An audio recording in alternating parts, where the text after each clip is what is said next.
YS Abhishek Reddy మృతిలో twist వెలుగు చూస్తుంది.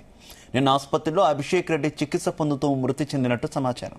ఇప్పటివరకు ఆసుపత్రి వర్గాలు, కుటుంబ సభ్యులు అధికారికంగా ప్రకటించలేదు. అయితే వైసీపీ శ్రేణులు మాత్రం మృతిని ధృవీకరిస్తున్నాయి. అధికారికంగా ప్రకటన వెలువడే వరకు ఎటువంటి పోస్టులు పెట్టవద్దంటూ ఇప్పటికే పార్టీ శ్రేణులకు ఆదేశాలు జారీ చేశారు వైఎస్ కుటుంబ సభ్యులు. మరోవైపు వైఎస్ అభిషేక్ రెడ్డి వెంటిలేటర్పై ఇంకా చికిత్సలో ఉన్నారని కొందరు చెబుతున్నారు. అభిషేక్ రెడ్డి మృతిపై క్లారిటీ లేకపోవడంతో వైసీపీ కేడర్, పులివెందుల ప్రజలు అయోమయంలో ఉన్నారు.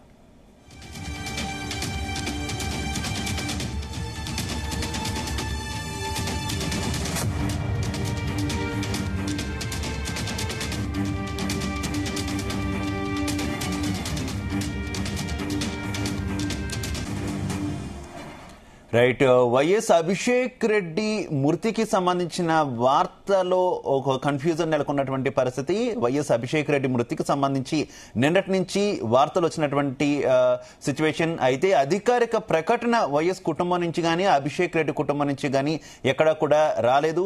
ఇక అఫీషియల్ ప్రకటన రాకపోవడంతో ఎక్కడ ఎటువంటి పోస్టులు పెట్టద్దంటూ వైసీపీ శ్రేణులకు ఆదేశాలు అందాయనేటటువంటి వార్తలు కూడా వస్తున్నాయి. మరికొందరు మాత్రం వైఎస్ అభిషేక్ రెడ్డి ఆసుపత్రి ఇంకా వెంటిలేటర్ పై ఉన్నారంటూ కూడా చెప్తున్నటువంటి పరిస్థితి. ఈ విషయంలో పూర్తిగా క్లారిటీ రాకపోవడంతో అటు కడప జిల్లా ప్రజలు, వైఎస్ అభిమానులు కూడా కొంత గందరగోళానికి గురవుతున్నటువంటి పరిస్థితి. ఇక ఇదే విషయానికి సంబంధించి మరింత సమాచారం మా కరెస్పాండెంట్ రామచంద్ర అందిస్తారు. రామచంద్ర. శివ, నిజంగా అయితే నిన్న రాత్రి వైఎస్ అభిషేక్ రెడ్డి మృతి చెందారు అనారోగ్యంతో అని చెప్పి ఏదైతే ఒక ప్రచారం, అలాగే ఒక సమాచారం అయితే బయటకు వచ్చింది. ఆ తర్వాత ఈ రోజు ఉదయం వరకు కూడా అదే కొనసాగింది. ఈ రోజు తీసుకొని వస్తారు, రేపు తీసుకొని వస్తారు, అంత్యక్రియలు ఉండబోతున్నాయి అని చెప్పి అన్నారు. అయితే ఈ అభిషేక్ రెడ్డి మృతిలో మాత్రం పెద్ద ట్విస్ట్ నెలకొనిందని చెప్పుకోవచ్చు. ఏదైతే ఇప్పటికీ ఇంకా కొంతమంది అయితే చెప్తున్నారు వెంటిలేటర్ మీద ఉన్నారు, ఎవరు కూడా ఎటువంటి పోస్టులు పెట్టద్దు అని చెప్పి కూడా ఒక ఆదేశాలు అయితే జారీ చేశారు అభిమానులకు, అలాగే పార్టీ శ్రేణులకు కూడా. సో ఈ నేపథ్యంలో అసలు అభిషేక్ రెడ్డి బ్రతికి ఉన్నాడా, లేకపోతే ఇంకా ఆయన చనిపోయారా అన్నది ఇంకా క్లారిటీ రాకపోవడంతో అయోమయంలో ఉన్నటువంటి కన్ఫ్యూజన్ అయితే పెద్ద ఎత్తున నెలకొనిందని చెప్పుకోవచ్చు. ఇటు కడప జిల్లా కావచ్చు, అలాగే పులివెందుల కావచ్చు. ఈ నేపథ్యంలో మరి నుంచి కానీ అలాగా ఆసుపత్రి వర్గాలు, వైద్యులు అయితే ధృవీకరించినటువంటి పరిస్థితికి అధికారికంగా వెలువడాల్సినటువంటి అవసరం ఉంది. అయితే మరి ఇప్పటికీ వెంటిలేటర్ పైన చికిత్స పొందుతున్నారని చెప్పి కూడా మరోవైపు కొంతమంది సమాచారం ఇస్తున్నారు. ఆ నేపథ్యంలో ఇటు ఇప్పటికే వైఎస్ అవినాష్ రెడ్డి ఆస్ట్రేలియాలో ఆయన విదేశీ పర్యటనలో ఉన్నారు. ఆయన చేరుకోవడానికి సమయం పడుతుంది. అలాగే మాజీ సీఎం జగన్మోహన్ రెడ్డి కూడా తాడేపల్లిలో ఆయన నివాసంలో ఉన్నారు. ఆయన కూడా కడపకు, పులివెందులకు చేరుకోవడానికి సమయం పడుతుంది. అందువల్లే ఈ ఏదైతే అభిషేక్ రెడ్డి మృతదేహం ఇక్కడ తీసుకురావడానికి సమయం పడుతుందా అనేది కూడా ఒక చర్చ అయితే కొనసాగుతోంది. అయితే మొత్తానికి ఇంకా అభిషేక్ రెడ్డి ఇంకా చనిపోలేదు, ఆయన ఇంకా బ్రతికే ఉన్నాడు, వెంటిలేటర్ పై శ్వాస తీసుకుంటున్నాడు అని చెప్పి కూడా మరో వాదన వస్తుంది. అలాగే బ్రెయిన్ డెడ్ కూడా అయింది, ఆయన బ్రెయిన్ స్ట్రోక్ రావడం వల్ల బ్రెయిన్ డెడ్ అయింది. ఇప్పటి వరకు కూడా బ్రెయిన్ స్ట్రోక్ రావడం వల్లే గత 6 నెలల నుంచి కూడా ఆసుపత్రిలో ఆయన చికిత్స అందుతున్నారని చెప్పి కూడా సమాచారం అందుతోంది. అయితే ఈ మొత్తం వ్యవహారం, ఈ అంశంపై మొత్తం మాత్రం ఇంకా వైఎస్ కుటుంబం కానీ, అటు ఆసుపత్రి వర్గాలు కానీ ఎటువంటి బులెటిన్ కానీ విడుదల చేయలేదు. వైఎస్ కుటుంబం నుంచి ఎటువంటి ప్రకటన కూడా వెలువడలేదు. ఈ నేపథ్యంలో ఇటు వైఎస్ అభిమానులు కావచ్చు, అభిషేక్ రెడ్డికి సంబంధించిన స్నేహితులు, సన్నిహితులు అందరూ కూడా గందరగోళానికి అవుతున్నటువంటి పరిస్థితి అయితే కడప జిల్లాలో నెలకొందని చెప్పుకోవచ్చు. అయితే ఇప్పటికీ ఆసుపత్రిలో ఫుల్ టైట్ సెక్యూరిటీ కూడా పెట్టడం జరిగింది. వైఎస్ అభిషేక్ రెడ్డికి సంబంధించినటువంటి ఫోటో కానీ, వీడియో కానీ ఎటువంటిది కూడా చిన్న క్లూ కూడా బయటికి రాకుండా అక్కడ టైట్ సెక్యూరిటీ కూడా ఏర్పాటు చేయడం జరిగిందని చెప్పి ఆసుపత్రి వర్గాలు సెక్యూరిటీ ఏర్పాటు చేశాయని చెప్పి కూడా చెప్తున్నారు. మరి వైఎస్ అభిషేక్ రెడ్డికి సంబంధించినటువంటి ఈ ఇష్యూ ఏదైతే మరణానికి సంబంధించి కావచ్చు, అలాగే ఆయన వెంటిలేటర్ మీద ఉన్నారా అనే విషయానికి కావచ్చు, వైసీపీ పార్టీలో కూడా గందరగోళం నెలకొనిందని చెప్పుకోవచ్చు. నిన్న నుంచి ఉదయం వరకు కూడా అందరూ పోస్టులు పెట్టినటువంటి పరిస్థితి ఉంది. మృతికి నివాళులు అర్పిస్తూ పార్టీ కేడర్, అలాగే పార్టీలో ఉన్నటువంటి ముఖ్యమైన నాయకులు అందరూ కూడా నివాళులు అర్పిస్తూ శ్రద్ధాంజలి ఘటిస్తూ కూడా పోస్టులు పెట్టడం జరిగింది సోషల్ మీడియాలో. అయితే ఈ నేపథ్యంలో ఈ రోజు ఉదయం 10 గంటల తర్వాత మాత్రం అభిషేక్ రెడ్డి ఇంకా వెంటిలేటర్ మీదే ఉన్నారని చెప్పి కూడా రావడంతో అందరూ కూడా పోస్టులు ఎవరు పెట్టవద్దని చెప్పి కూడా వైసీపీ నుంచి పార్టీ నుంచి కూడా ఆదేశాలు జారీ చేయడంతో అందరూ కూడా సైలెంట్ మోడ్ లోకి వెళ్ళిపోయినట్లుగా తెలుస్తుంది. అయితే ఇంకా ఆస్ట్రేలియా నుంచి వైఎస్ అవినాష్ రెడ్డి వచ్చిన తర్వాత అలాగే జగన్మోహన్ రెడ్డి అలాగే వైఎస్ కుటుంబ సభ్యులు అందరూ కూడా కొంతమంది విదేశాలలో ఉన్నారు.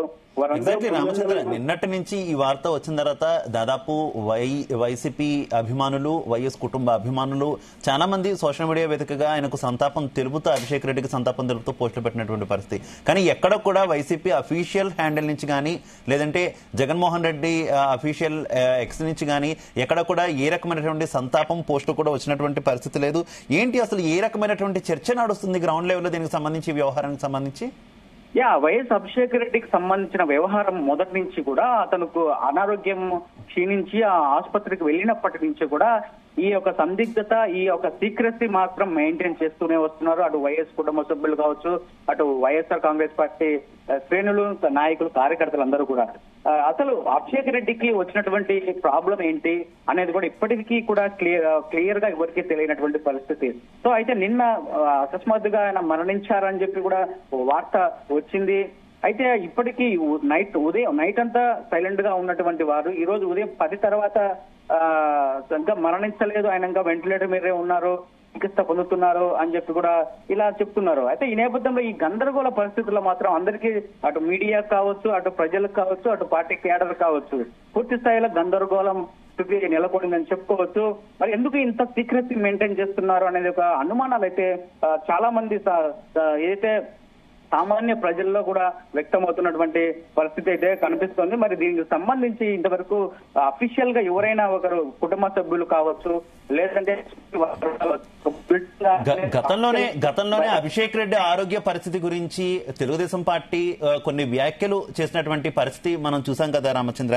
ఏంటి ఇప్పుడు అభిషేక్ రెడ్డి బ్రతికి ఉన్నారా లేదా అన్న దానికి సంబంధించి కూడా ఈ రకమైనటువంటి ప్రచారం జరుగుతూ ఉండడం, వైఎస్ కుటుంబం ఏమో దీన్ని కొంత గోప్యత పాటిస్తూ ఉండడం, ఈ వార్త విషయంలో ఏ రకంగా చూసుకోవచ్చు? ప్రజల్లోకి ఒక రాంగ్ మెసేజ్ వెళ్ళేటటువంటి అవకాశం ఉంది కదా. అభిషేక్ రెడ్డిని వివేక హత్య కేసుతో కూడా ముడిపెడుతూ టీడీపీ మాట్లాడినటువంటి పరిస్థితులు ఉన్నాయి కదా, ఏమనుకోవాలి? ఖచ్చితంగా గతంలో అయితే టీడీపీ ప్రస్తుత ఎమ్మెల్యే కొలికపూడి శ్రీనివాసరావు బహిరంగంగానే వచ్చి అభిషేక్ రెడ్డికి సంబంధించినటువంటి ఆరోగ్య విషయంలో జగన్మోహన్ రెడ్డి అవలంబిస్తున్న తీరును అలాగే వివేక హత్య కేసుకు అభిషేక్ రెడ్డికి ఉన్నటువంటి సంబంధాన్ని కూడా చాలా బాహాటంగా బహిరంగంగా కొలికపూడి శ్రీనివాస్ ఎవరైతే ఎమ్మెల్యే ప్రస్తుతం టీడీపీ ఎమ్మెల్యేగా ఉన్నారో ఆయన బహిరంగంగానే వ్యాఖ్యలు చేసినటువంటి నేపథ్యం సందర్భం కూడా అప్పుడు జరిగింది. అయితే ఆ నేపథ్యంలో ఇప్పుడు అతను 6 నెలల నుంచి ఆసుపత్రిలో ఉన్నటువంటి పరిస్థితి కూడా ఎటువంటి పరిస్థితుల్లో ఉన్నాడో కూడా ఇంతవరకు ఎప్పుడు ఏం జరిగింది అనేది కూడా ఎవరు చెప్పలేదు.